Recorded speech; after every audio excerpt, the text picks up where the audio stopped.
since I carry 5.5-inch voyages religiously and a 3.5 Raja just as a backup to these, or a counterpoint 2, or something similar to that, maybe a 3-inch holdout even. But these are, I always carry 3 of these, 3 or 6 of these, so I always have 3 of these available. And if I have a big sheath knife on, that's a bonus, but I know that I can rely on having at least 2 of these, one for each hand, and a spare. So, he's going to cut up my neck, and I'm just going to practice getting used to that neck cut.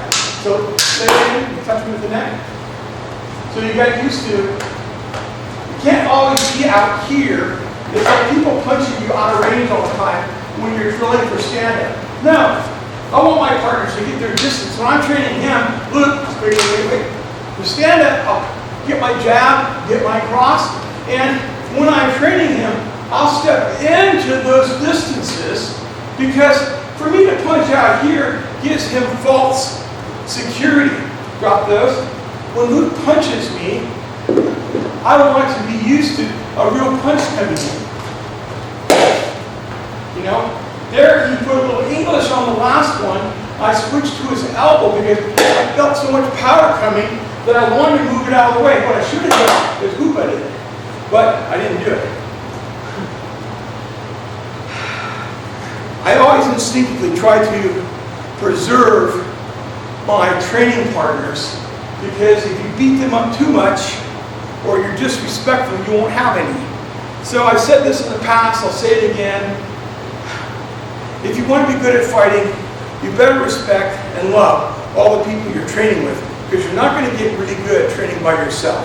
You need other people to help you progress, and they're not going to help you unless you're respectful and kind.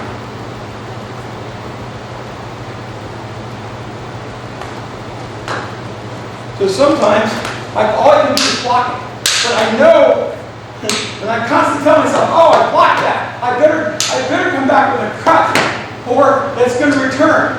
See, if I get a cut on his wrist like that, I stopped him here, and he redoubles, and I stop him there like that, with a hard cut into his wrist like that, at an angle, I'm going to sever deep into his wrist.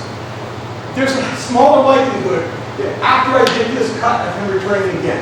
But if I just block it, like this, he can come again. Yeah, he landed on his fingers, but I don't know if my blade bit deep or not. You never know unless you pull.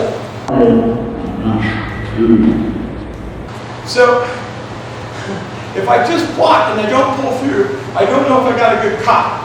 I know I got a block, and I know I stopped him, but it's not the end of the dance. The dance continues until that knife comes out of his hand.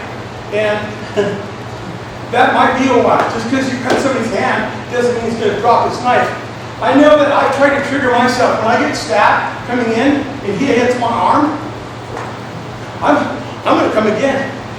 Bang, bang, bang. Until that knife comes out of my hand, I paid for the real estate to get in here. I got a good one. Boom, boom. Yeah, he cut me here. May have to go to the hospital, get stitched up, have nerve, whatever done.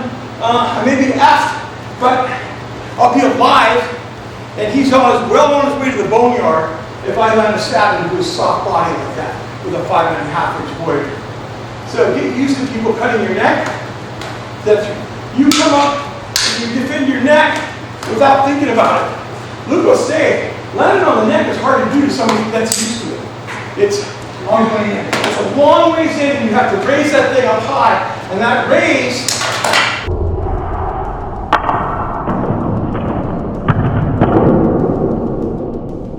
cuts him down there from low to high, I see that. That's a long way in.